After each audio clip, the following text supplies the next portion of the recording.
I think we needed a building. I don't think we needed that building. I think that's a fancy building, and we're not a fancy town. We're a traditional little county, and I think we needed a traditional little building. But I think we have a building.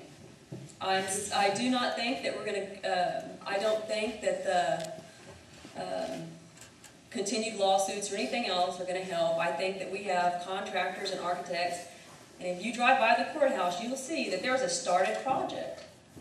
And if we're going to pull back off that project now, it's going to be at a cost. These guys are in builders and contractors and architects. They're profit makers. That's what they do. So if we decide that we're going to stop that building, you think that we're going to not have to pay those fees. So I'm going to take Mr. Kendall at his word when he says that we have this $25,000 contingency fee in there.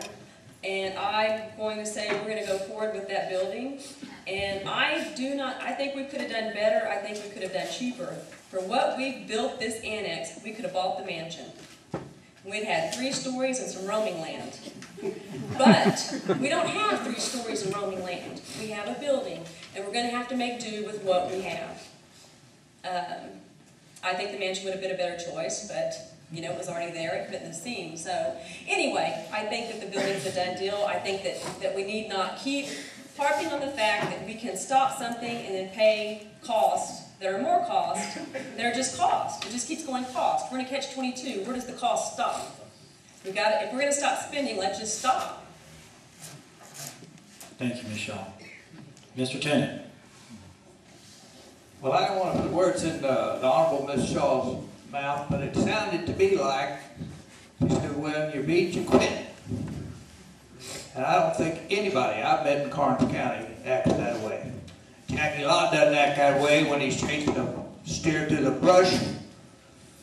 You stay with what you've got. And the idea that she doesn't understand damages and lawsuits, she doesn't understand that a contract conceived in calumny and carried out with violations of the Texas Open Meetings Act, that in conspiracy with other persons provides benefits and damages to the aggrieved party. That's you folks. If we look at it and there's absolutely nothing to be done, then you want to use your head. But this is not the time to make that decision. Caving in is just to fall in that black hole that's down there next to the courthouse and hope they'll put your name up on it too. Thank you. Mr. Tennant, thank you. Mr. Utley.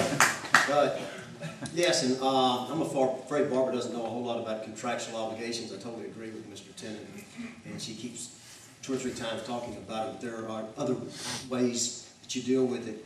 What I'm trying to alert you is out of control spending. It's not just about the annex. Judge Kendall has got a $600,000 grant to tear off part of the wing of the courthouse, and he's going to do it. It takes $300,000 matching funds. And what I want to alert you to is he wants to totally remodel the courthouse, which I don't have a problem if we have the funds to do it, but we don't. In 2007, we had an architect, Fisher and Heck, say that it would take at least $8.3 million to remodel the courthouse. We also paid Fisher and Heck $218,000. That brings the total to $8.5 million. In comparison of other courthouses around now, that courthouse would cost $10 million, and they plan to do it. The Texas Historical Commission has also issued a letter in 2005 stating the maximum we could get would be $5 million for that courthouse from them, a grant. Where is that other $5 million going to come from? I'm trying to wake you up to what's going to happen. Judge Kendall is not a good financial manager. It's proven. You can see it. Wake up. Thank you. Mr. Utley, thank you. Mr. Eccles? I'm concerned about this building. Here are the bids. The low bidder on the construction on the annex building was Don Kruger Construction from Victoria. His bid was $214.08 a square foot, $4,624,200. Then they said, well, that's a little much. We need to get it back down to about 3.5. He says, okay.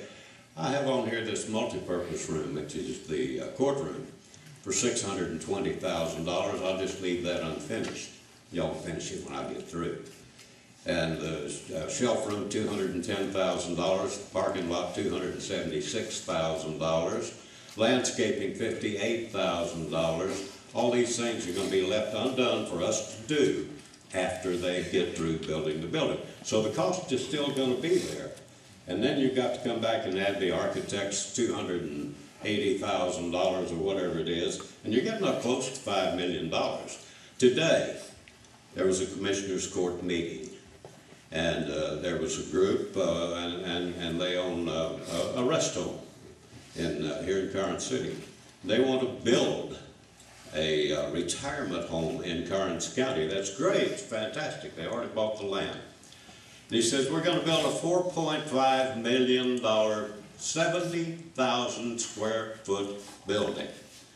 Now, wait a minute, this annex over here, we're looking at $227.82, $227 a square foot. This $4.5 million building this man this morning is proposing to build is going to cost $64.29, $64.29 a square foot. What is wrong with the annex costing us $227 a square foot, and here's a man that's going to build a 70,000 foot building for $64 a square foot? Mr. Eccles, thank you.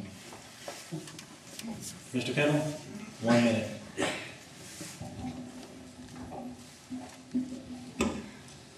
Well, thank you. I still defend the building that we're building. Mr. Eccles is wrong as far as building out the multi-purpose room. As I tried to explain a minute ago, the courtroom will be in what is called a shell. The multi-purpose room is not going to be built. As far as a parking lot, we have a parking lot. You don't have to spend money on a parking lot. And the building that we're building, like I say, I submit to you as a building that it will, okay.